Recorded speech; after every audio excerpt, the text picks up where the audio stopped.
আসলে আমি কি বলুম তোমাদেরকে, জাস্ট আমার বলার কোনো ভাষাই নাই। আর সবচেয়ে বড় কথা কি যে মানুষ আসলে পরিবর্তনশীল। একটা মানুষ কখনোই একরকম থাকবে না।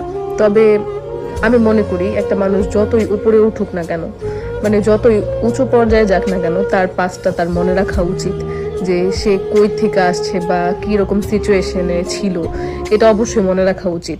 আর সবচেয়ে বড় কথা কি যে যদি তুমি এই ব্যাপারটা মনে রাখো, তাহলে তুমি যত বড়ই হও না কেন, তোমার মধ্যে কোনো অঙ্কিমা গরিমা বা হিংসা এরকম কিছু আসবে না। আর এরকম হয়, আসলে এরকমই হয় সবার মধ্যে। আমি এই জিনিসটা দেখি যে হচ্ছে গিয়ে অল্প দিনে মানে অনেক উঁচু পর্যায়ে উঠা গেলে আসলে মানুষের এই অবস্থাই হয়, এই পরিণতি হয়। এতটুকু বললাম, আসলে আর কিছু বলার নাই। মানে আমরা পেছনে কি করছি এই জিনিসটা কিন্তু আমরা মনে রাখি না।